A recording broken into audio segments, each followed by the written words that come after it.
Alright, hi everybody, this is A7XfanBen, and this is Pirates with Ben, vlog number 64.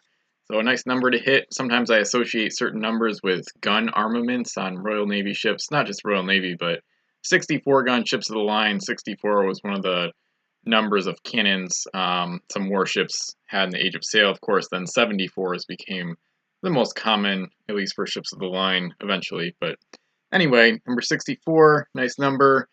And so first I want to say congratulations to Tom Brady and the New England Patriots for winning the Super Bowl.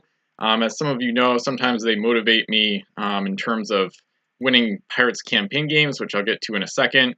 And Tom's Instagram, especially going into the postseason or the playoffs, is really, really fun to check out. So I'm a baseball fan. I don't really watch football anymore, but once it comes time to get in the playoffs, Tom's just always there, and it's just an amazing thing to see.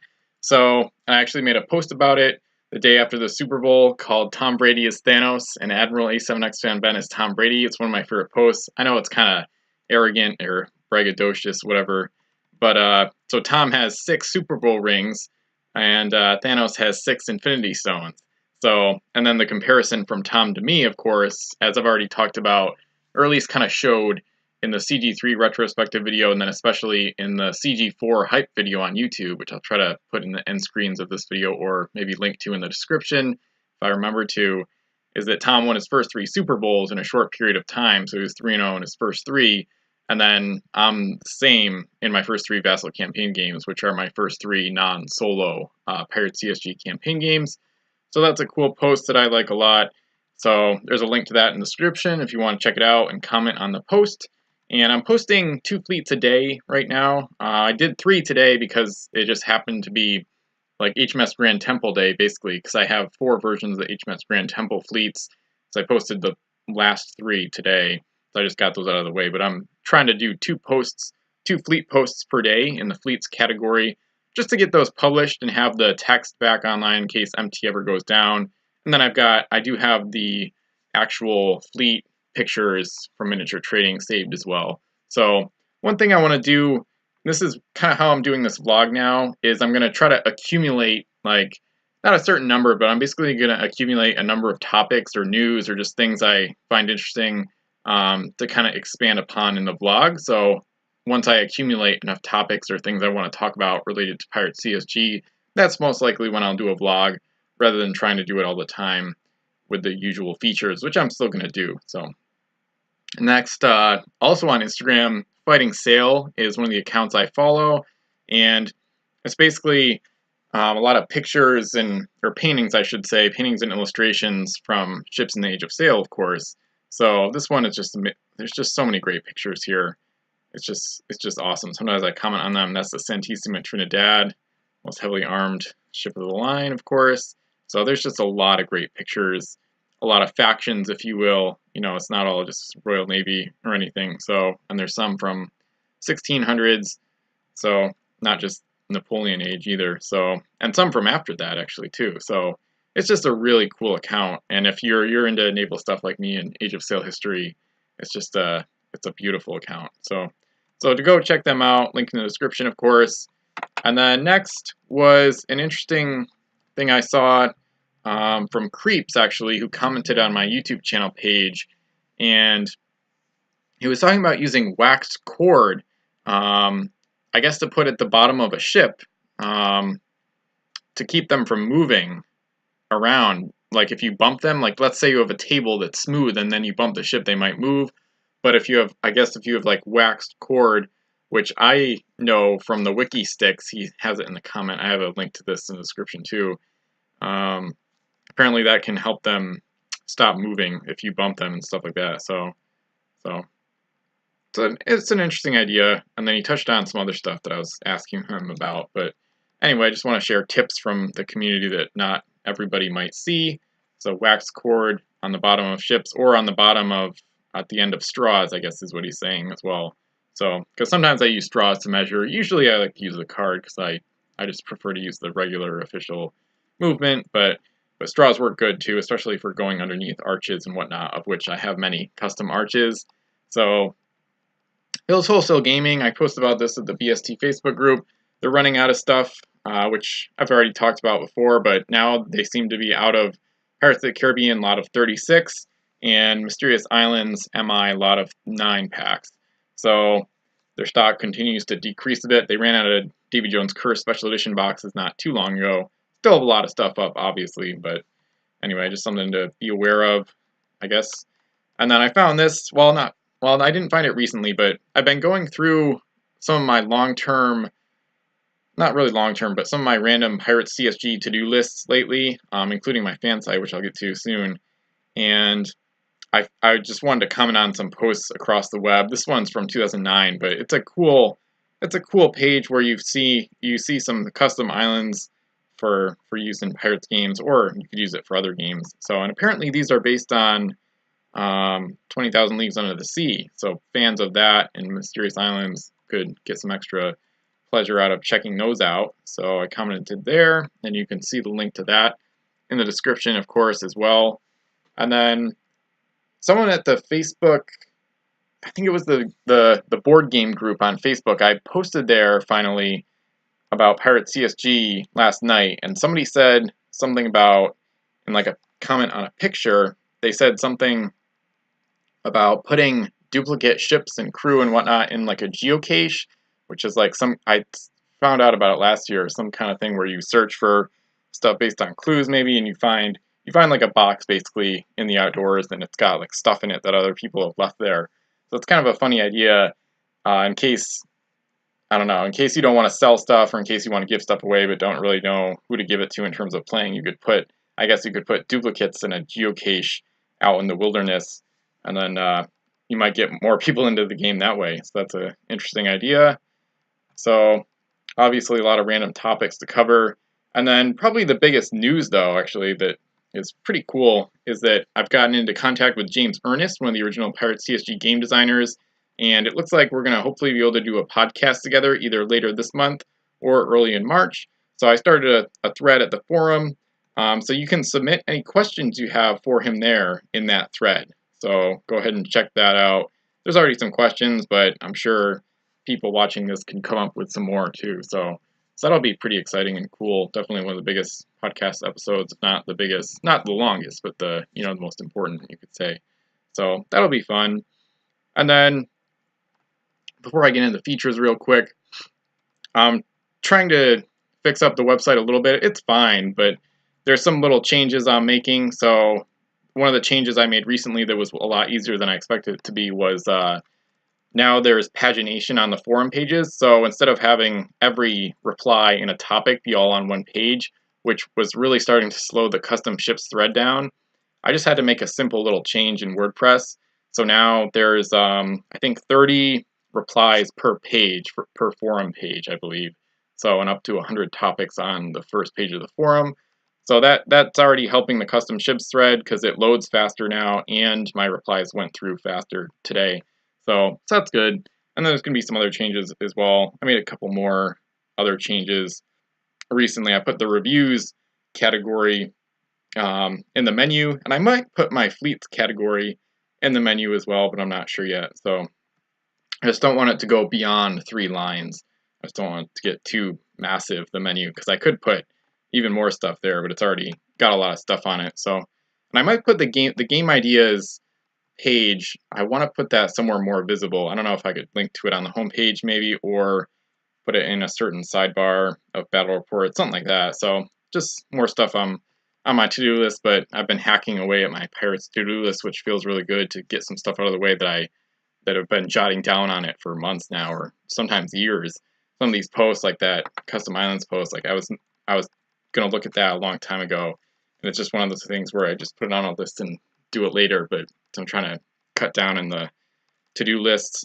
So getting into the actual features of the log, the consistent features, we've got deals of the day, but these are ending like literally today, so on February 11th, so you may not see these in time, but there's basically boxes of DJC, FN, and OE up.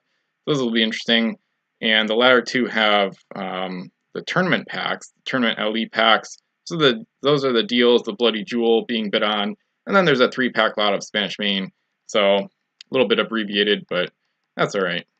So some interesting deals there. collect too much is the seller with the boxes. They've been doing quite a bunch of pirate stuff the past year or so, perhaps. Alright, so getting into the card of the day, sets 1 through 14 to include Return to Savage Shores, but I get set number 10, which is Caribbean, 11, 12, 13, yep. So Caribbean, and then I think there's, well, this set numbers to 203 or something similar, so miniature trading has been a little bit slower than usual lately, but at least it's still up, so that's cool. So we can still reference it and stuff like that. So I'm going to sort the faction by game pieces. I don't need the master spreadsheet because I only had that up in case Return to Savage Shores was a set. Oh, and it does number to 300 with Flying Dutchman, so we'll see if I get a game piece. Oh my god! Alright, so this is why sometimes these random number generators are kind of weird to me, because it seems this has happened in the past more than I would expect it to. So 1 to 300 and it goes right to 300, so I don't know, hopefully it's not a glitch, but anyway, but it is a game piece, so this is the final numbered piece in the set. The Flying Dutchman, not the original version, the 001 version is 20 points, got a bunch of abilities. So this one does not have an ability that says this is cool. So there's no abilities on this ship. This is just miniature trading code in the database that's not accurate. There's no abilities for this one. It's basically the promo version of the Flying Dutchman. It's actually pretty common. It's not as cheap as I'd like it to be. I kind of wish it was as common and cheap as the Obago or the Mysterious Islands convention packs, but I think they might be like $5 on eBay. I'm not sure. Let me just see if I can peek at it real quick. See if I can find something. But so the Flying Dutchman, there's three variations, and this one is, well, they're all decent. They're all decent. This one might be the most playable, though, because it's the cheapest by far. The others are 17 and 20 points, including the Curse version, or Davy Jones Curse. Alright, so it's $8.99. Alright, so it's not too cheap anymore. I think somebody was selling them for $5, but I could be wrong. So, but you can get them on eBay either way. They're not too rare, but so this one, 11 points, 5 cargo, L move, all 3S cannons, no ability. So it's a really basic 5-master, but a good one because of how low the cost is.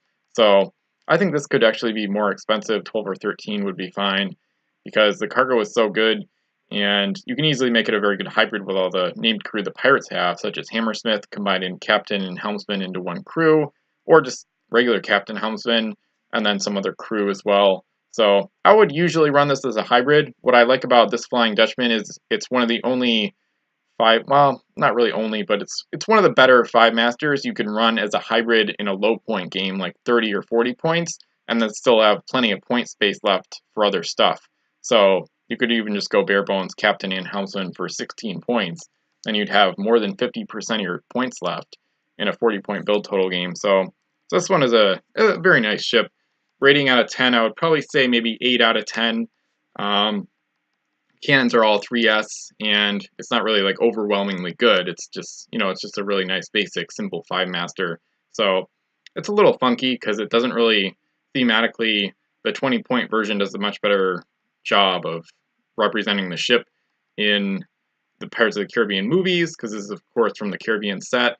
But I actually have an even more thematic version in my custom set, Pirates of the Epic Seas, but that can go underwater, like the one from, the movies. But that one's kind of wacky, obviously. And WizKids obviously didn't want to make wooden ships that went underwater, regardless of the movie tie-ins. But, oh well. But it's a solid ship. Definitely a good 5-master at that. So, recommended, especially for Pirates players, of course. Should be cursed, of course. I've already talked about that. But I wish that the actual cursed from the movies were cursed in the game, but they only did 2 factions for Caribbean set. One of the many flaws of that set, but still a set I like. So, and then finally, picture of the day is one I submitted today on Instagram, and it's one of my favorite Pirate CSG pictures of all time. It's from Economy Edition. It's just really good, nice lighting, just natural daylight back in 2015 during Economy Edition. I'm posting every picture with the associated captions from all the battle reports in that game on my Instagram account right now. So this one is the San Cristobal building El Castillo del Infanta, and kind of denying the cursed a textiles island in the process as part of Cannon Fury's Economy Edition rules. So one of my favorite pictures, just really sums up the naval nautical theme of the game, and it has a lot of my favorite things. It's got a reef, which is one of my favorite terrain types, especially for aesthetics. The reefs look really nice compared to some of the other terrain types, and they make more sense too, because the Sargasso Sea is like really small in a way. The fog bank would be, and iceberg obviously would be above water, so and the whirlpool is just fake. So, or like it makes no sense anyway. So, and then it's got a fort with the flags. You got a coin in the fort, the Spanish explored marker on the island, the San Cristobal, of course, is a nice looking ship, and you got another fort in the background. So, just one of my favorite Pirates pictures. So, you can go follow Tom for motivation, Fighting Sail for Age of Sail illustrations, and then of course my Pirates CSG account for all things Pirates Economy Edition right now for the next few months at least. So anyway, thanks for watching this vlog. I'll be back once I have more stuff to talk about beyond just the features. And the question of the day, though, is related to Hills Wholesale Gaming running out of Caribbean and MI lots. Do you think eventual scarcity of packs could result in higher prices? This is one thing I've thought about. It hasn't really occurred yet, but there seems to be there's been a lot of cheaper packs or a lot of lots that have sold on eBay.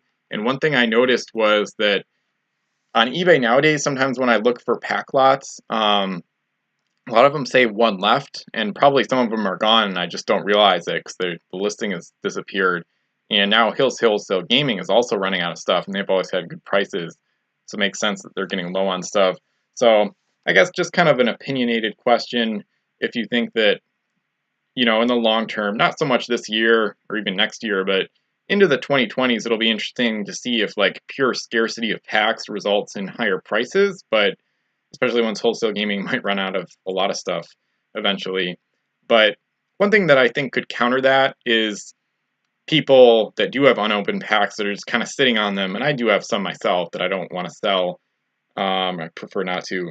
But once, prices start rising, then people that do have packs sitting around might sell them, and then that increases the supply again. So, and it's not like the community is huge. It's not like there's a ton of people buying packs to open, but it does seem like the number of unopened packs has certainly been steadily declining. So it'll be interesting to see how that plays out, but that's more of like a super long-term 5-year, 10-year thing than anything this year. But interesting to know your thoughts on that. And check out some of my stuff here. Comment on the post if you want to. And of course, submit your questions for James Ernest. Probably the biggest news in this podcast by far. So thanks again for watching. I'll be back with more Pirates content.